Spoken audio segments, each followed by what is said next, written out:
Hello. Okay, it's been about 3 weeks since I put this slideshow together, and I had already recorded it once and ended up being an hour-long video. That's too long, so I'm going to try to redo this and do it in a timely manner. If anyone's watching this, you don't know who I am. I am Ashley's husband, Tom. She had been asking me to put together some lessons, some classes on eating and being healthy and exercise and all that kind of stuff because it's really important to me. I'm very passionate about it. And it is essential oils related, and we'll talk about some of that later too. This is probably going to be a two video thing. First one focusing on food, how you eat, and all of that good stuff. And the second one will focus on exercise and activity as such. So I'm going to try to be concise as possible, and I'm going to hopefully move through this quickly. And when I post this, if you have any questions, you can put questions on there. If there are other topics that you would like me to discuss, I'll be happy to do that. One more thing before we get started. I titled this The Unofficial Guide to Good Health and Wellness because technically I'm not qualified. I don't have any type of degree or anything, just self-education. And hopefully this is a lot of basic stuff, but hopefully it's helpful for someone because eating healthy, living a healthy lifestyle, okay, not diets. I don't do diets. I don't diet. It's eating healthy, living healthy. It requires effort, but it doesn't have to be as hard as people think it is, okay? And so that's what we're going to kind of talk about. I'm going to try to lay it out as simple as possible. So let's get started here. There's two main pillars when we talk about living healthy, having a healthy lifestyle that I'm going to focus on. First one is what goes into the body, what goes to the body, what comes into the body that your body needs, okay? And then what comes from the body. Because our bodies are like a factory. We need materials to come into the factory, and then for us to produce energy and output, we have to have the right resources, right? You have to have good quality materials to produce a good quality item, so to speak, in a factory. And your body's the same way. If you don't give the right quality materials going in, then the product that comes out, not just talking about going to the bathroom here, but but the effort and the energy that you expel from you, whether it be mental or just physical or whatever, is not going to be good, okay? That's why often associated with low energy is poor nutrition. So we're going to talk about nutrition, food, not so much about essential oils today, just food, nutrition, calories, avoiding toxins. That'll probably be in a different video. I'll talk a little bit about fasting, talk about body weight, because that's important, but it's not what's most important, I don't think. Typically, body weight falls in line when you have proper nutrition. And then in another video, I'm going to talk about exercise and you know, your body and health as far in regards to the result of eating properly. So the importance of nutrition. We all receive nutrition, okay? It's not that you don't have nutrition if you eat this way and you do if you eat this way. We all get it. But it's more about good nutrition versus poor nutrition, okay? But good nutrition is eating the right amounts of nutrients from a proper source on a proper schedule to achieve the best performance, the output, okay, and the longest life that is in good health for God's glory. So all of this is focused around glorifying God, all right? And the reason why I think it's important as a pastor, because that's where I am qualified, speaking as a pastor, eating properly and taking care of your body is just an extension of our love for God. If you don't take care of yourself, that's evidence that deep down, there's really not a lot of love for yourself. And if there's not a lot of love for yourself, I'm not talking about being conceited here, but you need to care about yourself. It's evidence of your love for God because you are made in God's image. And if you're made in God's image, you're a reflection of Him. And so you need to take care of yourself because, in a sense, that's showing love for God. And so that's why this is important, okay, spiritually speaking. And not only that, it's just important if you want to be productive. You got to have proper nutrition. It's more than just about losing weight and looking good. That's a really important thing, is people, when you start talking about eating differently, automatically their mind is, well, I want to eat differently because I want to look better. And that's okay, but that should not be the end-all purpose behind it. You know, you need to eat better because of other reasons. For example, eating better reduces disease, reduces risk of injury. If you're at a healthy weight and you're eating what nutrients you need to keep your body strong and healthy. Better tissue. You're going to look younger, okay, if you eat right. Better brain health, more energy, more strength. You will sleep better. And obviously you will lose weight in the process of all that because your body's going to regulate itself. Okay, so foundations of a poor diet. A poor diet is low nutrition, too much food, which often is an example of eating low nutritious food. If you're not eating food high in nutrients and what your body needs, then your body's going to end up craving more food because it's not getting what it needs. So you end up eating more when you eat low nutritional foods. Typically, it's inconsistent, and typically a poor diet or low nutrition is also dehydrated. There's a lot of people walking around dehydrated that are way overweight, and they're dehydrated, and they're eating too much because they're not drinking enough water as part of it too. So a rich nutritional diet is, the foods have a lot of nutrients in them. I mean, just look at this. Doesn't that look fantastic in this picture? Proper portions is consistent, and you get proper hydration. But there's four things I want to talk about, though, finishing this slideshow up. First one is, let's talk about when to eat. And you may think that's not important, but it is important, actually. And that's new to me. It's something I've just learned in the past year or two. The timing of eating, because I've heard a lot of people say that it's not really that important, but I believe it is from a lot of the research that I've done. What to eat, obviously, is important. How much to eat. We're going to talk a little bit about that. And then drinking water. Fluids are extremely important. And I like coffee, and I drink coffee, and there's nothing wrong with coffee. You just don't overdo it with coffee. Okay, so first thing, when to eat. Traditionally, in the American culture, we have 3 meals a day. 3 square meals a day is it's kind of an American thing. Really, it's kind of a Western thing. It wasn't always the case throughout time. Thousands of years ago, it wasn't that everyone in their mind had, we have breakfast, lunch, and dinner. Typically, people ate 1 meal a day. If they had the food, they would have one big meal every day. And honestly, that's in a way kind of better for us genetically and how we're built as human beings. And everybody's going to differ, okay? And people do have different metabolisms, some that burn a little bit faster than others. And the thing is you're not locked into that. You can help manipulate your metabolism depending on how you eat and when you eat, okay? So you can work on that. So that's a traditional way of doing it, and there's really nothing wrong with it. But I'm going to recommend something a little different, especially when it comes to losing weight, because if you are overweight by a good amount, then you need to get that weight off. That's a huge step into moving forward and being healthy. And a lot of that's going to come from eating right up front, and the exercise will go along right into that. But another thing that I was told years ago, and I had done for years when I would get on a strict exercising routine, was eating multiple small meals a day.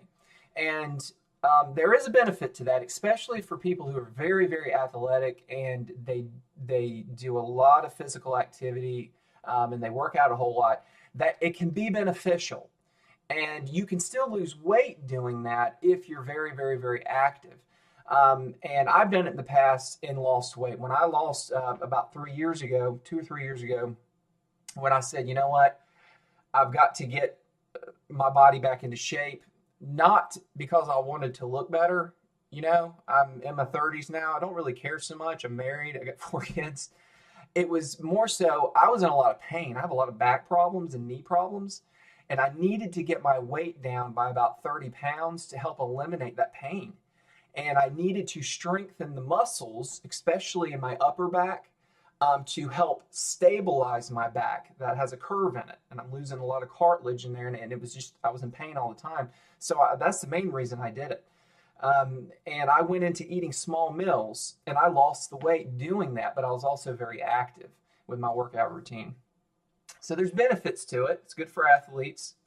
Really helps keep the metabolism working. But there's something else that is actually very effective and falls in line more with the way our ancestors ate. People ate thousands of years ago, which was intermittent fasting. And intermittent fasting pretty much is you pick a time period anywhere from an hour to 8 hours, 10 hours even. You can do this where you get all of your calories for the day in that time frame.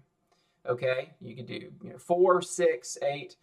You get all your calories in that time frame, and then you shut off the eating until that time frame starts again the next day. So, for example, you might go, your first meal is 8 o'clock in the morning, and you last eat at 4 in the afternoon, and then you cut off the food for the rest of the day. You don't eat anything that evening, and you sleep through the night, and you don't have any food coming in. You drink water, of course, drink some tea, even some coffee with nothing added to it, because you don't want to put any calories into your body, because that will get your metabolism working again, and it will get your liver using those calories.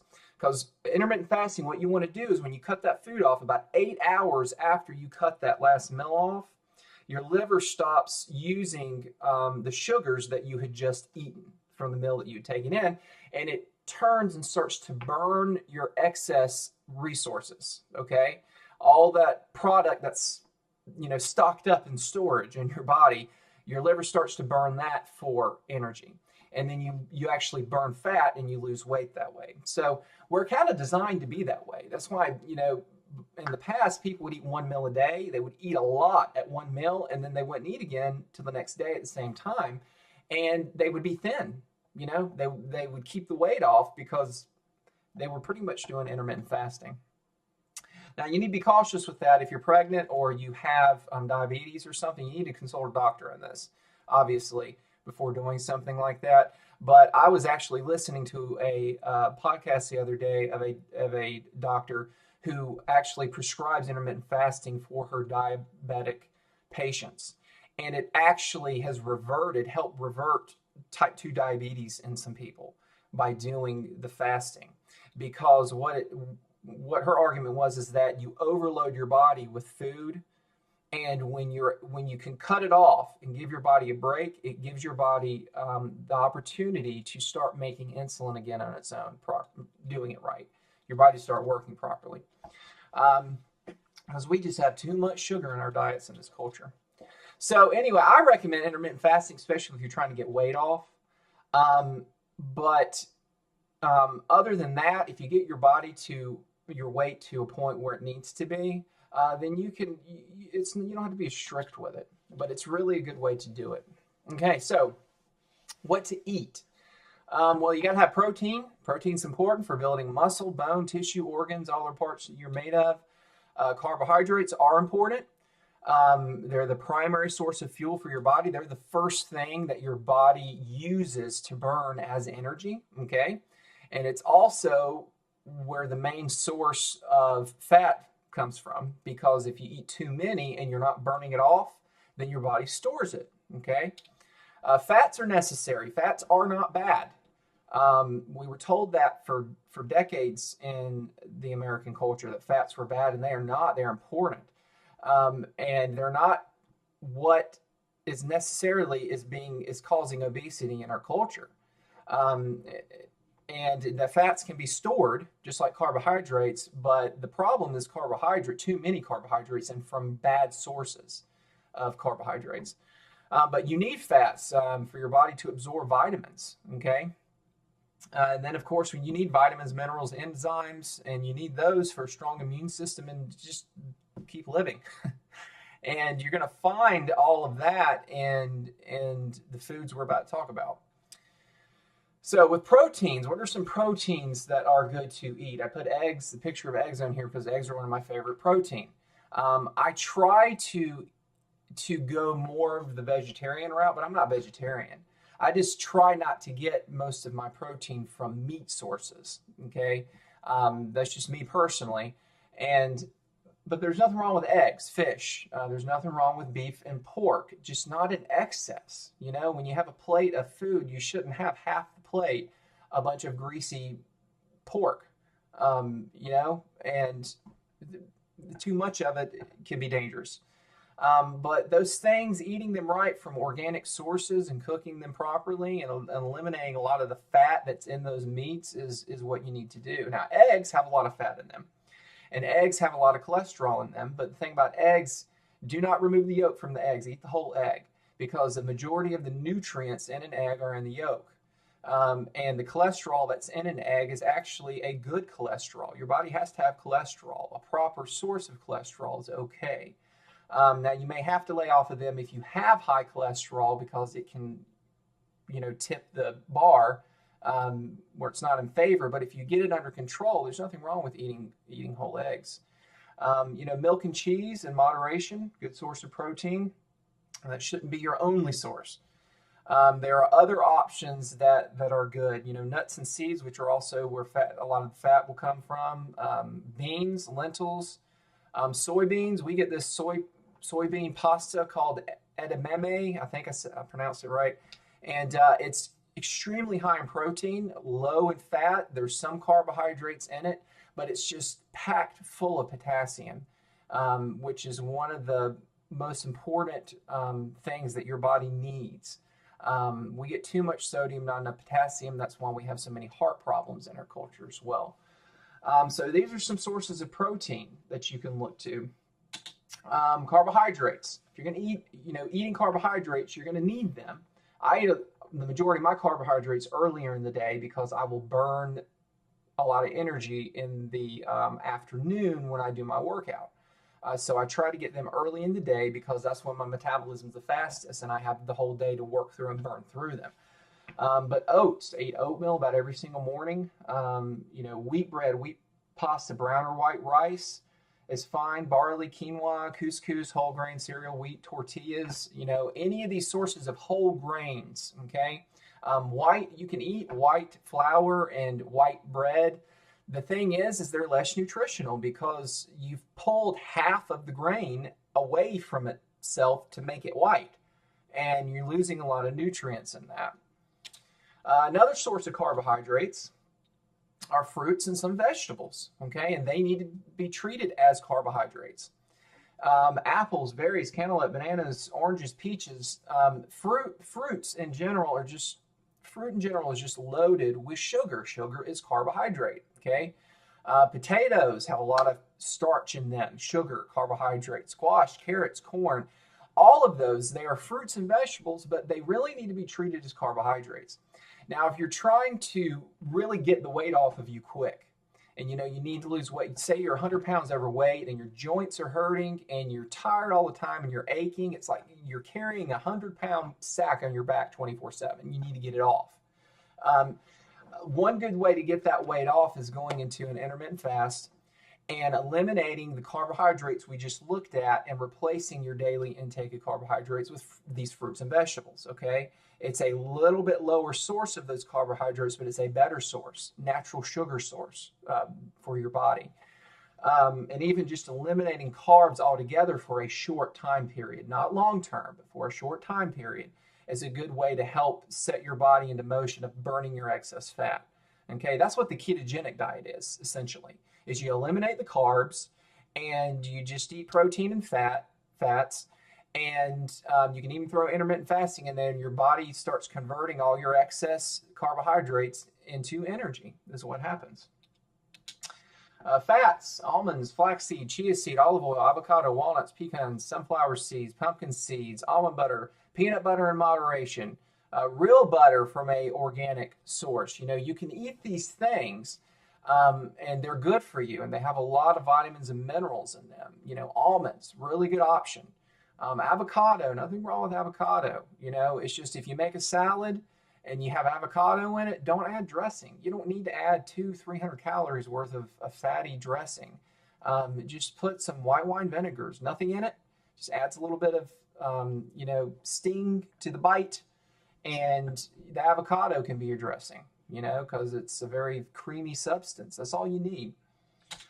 Then your vitamins and minerals and enzymes that your body needs, that's going to come from the dark leafy greens, okay? Arugula, chard, beets, broccoli, your cruciferous vegetables like broccoli, and cabbage and Brussels sprouts and things like that. They have a lot of fiber in them, a lot of potassium in them that your body needs. Spinach, kale, arugula, they have, vitamin A, vitamin B vitamins, vitamin C, vitamin K is in there. You need all of those things, okay? That's why I don't encourage people to eat iceberg lettuce. Iceberg lettuce has hardly any nutrients in them. You make a salad and you cut up half a head of lettuce, and put a few carrots and a little bit of meat and cheese on top. You're not eating much of anything. You need to really fill it up with dark leafy greens, really dark purple stuff too, like red cabbage is more nutritional than green cabbage. Collard greens, just don't cook the mess out of collard greens, because then you kill all the nutrients in it. Peppers should probably be in the carbohydrate list, because peppers have a lot of sugar in them, especially your colorful ones, the red ones and yellow and orange peppers. They have a lot of vitamin C in them, and they have a lot of sugar in them. But it's good, healthy stuff that you're intended to eat. And eating a large amount of this every day, you're getting the vitamins and minerals that you need. Popping a vitamin pill is just not enough. Our body's designed to pull the vitamins from the food that we eat. Okay, so try to make this as simple as possible. Portion size, how much? Not just what to eat, but, how much? If you're struggling with that, I don't measure stuff. I eat until I'm full. And if I fix a big old huge salad and I eat a decent amount of food and I'm done and I'm still really hungry, I'll go drink, anywhere from 12 to 20 ounces of water, and the hunger goes away. Because more than likely what it was is I needed more water. But if you want to try to measure things out with serving size, and I'm going to tell you in a little bit how many servings you need roughly. But, one serving of protein would be the palm of your hand, whatever you could fit in the palm of your hands, typically about 3 ounces when it comes to meat. Carbohydrates, about 1 serving is a cupped hand, okay? You can just cup your hand and whatever you kind of fit in there. You think an apple fits pretty good in the palm of your hand? If you cut a banana in half and set it in your hand, that'd be about 1 serving. Looking at fruit, grapes, handful of grapes, oats. So you can kind of judge it about like that. Fats, about 1 thumb size. So you grab, whatever you can fit in your thumb size, I guess, 5 to 10 almonds would be a serving of fat. Something like that. Olive oil, a couple tablespoons of olive oil when you're cooking. Fruit and vegetables, 1 serving would be like a fist size. Again, think of like an apple or whatever. But like I said before, if you're wanting to lose weight, cut out that carbohydrate, the cupped hand of oats and wheat and things like that, and just do a little bit extra with fruit and the vegetables that are more starchy. Okay. Portion control. So typically, depending on your size, of course, and your lean mass, not your actual mass, because if you're 100 pounds overweight, you don't need to be eating as much calories as you are at that current weight, okay? Your lean mass. So take off whatever that 100 pounds is that you think you need to lose, or 50 or 20 or 30 or whatever, and think of what your lean mass would be, and then base your portions off of that. So on average, depending on your size, women, you need about anywhere from 1600 to 2000 calories a day, okay? Men are around 2000 calories to 2500 calories a day, depending on their size. Well, why do men need more calories? Well, typically men are larger than women, And they have typically, generally speaking, they have a larger muscle mass just naturally because they have more testosterone, you have more estrogen, women. And so men actually just naturally create, even without working at it, they create larger muscles and more muscle mass, okay? And the more lean muscle mass that you have, the more calories you need because you just naturally burn more calories, okay? So kind of figure that up and then work out your portion control. You know, women, 6 protein servings a day, 10 carbohydrate, 7 fat. 10 carbohydrate, split it up between fruit and the starchy vegetables and the bread and the oats. And if you want to lose more weight, just eliminate a lot of those oats and bread for a while, a couple weeks, and just do like fruit and vegetables, or even cut that in half, you know, and increase your protein intake a little bit. It'd be okay to do that, or just reduce the calories in general. But this is kind of an average and a guide that you could go by. And you know what? If you're like, man, that's a lot, I can't eat that much in a day, don't eat it. Then your body doesn't need it if you're not hungry. Don't consume it.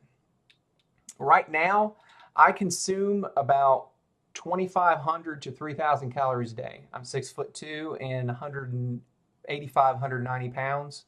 I'm right in my weight range. I hover between 18 and 20% body fat, which surprisingly, if I was to gain 10 more pounds, I would be considered overweight for my height.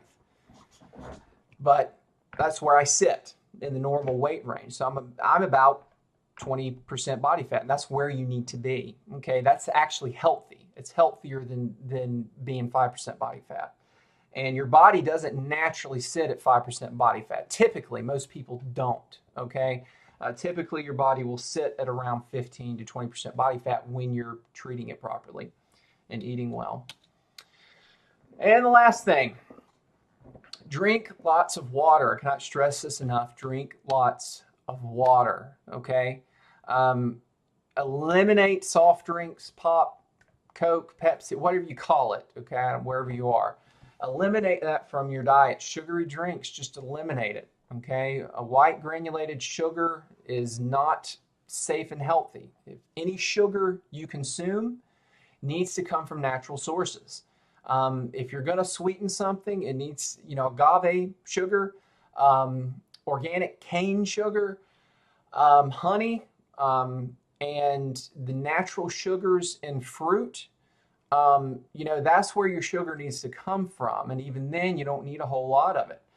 And to your drinks, don't add it. Don't drink soft drinks, and don't drink tea that's just loaded with sugar. If you're gonna drink tea, drink it plain. If you don't think you can do it, you can get used to it. Add lemon oil, orange oil, grapefruit oil to water.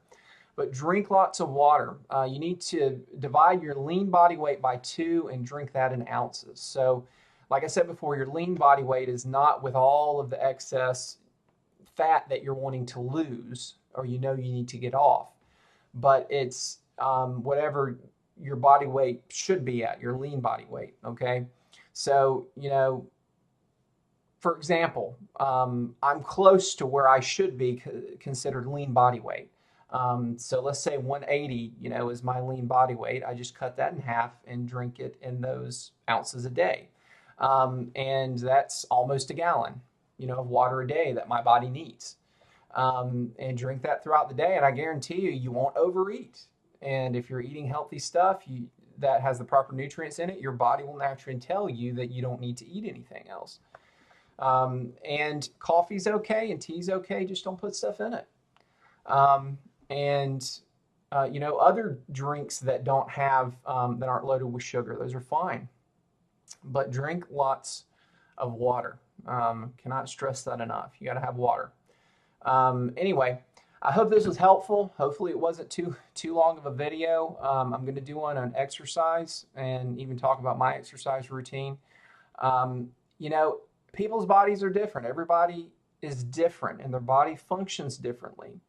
But there's a lot of similarities in how our bodies function. And one thing is eating the proper foods are going to make a difference in how you feel and how long you live and how healthy you stay and what your weight is. And it's not about eating this way for a while because it's a diet, it's a lifestyle change, and you live that way. You do it so much that it becomes a habit and becomes natural to eat these foods, that it's not odd to eat them, it's not hard to eat them. And it takes a little bit of work, but you can do it. Just take some thought and some effort. And that's what Ashley and I are about, is a healthy lifestyle. And that's through using essential oils properly from a proper source. That's why we're with Young Living, because we know how they're made and where they come from, the oils. And we also want to take care of our bodies and live our lives in such a way that honor and glorify God. And it's not just with using essential oils, but it's in what we eat. Because you can use oils all day long, but if you're not putting the proper nutrition in your body, the oils can only do so much. It takes a complete change. Hopefully this has encouraged someone to really look at their life and start to make some changes, if you haven't already. Anyway, hope you guys have a blessed day. Hope that God blesses you, and that you continue to seek to honor Him through how you live. Thank you.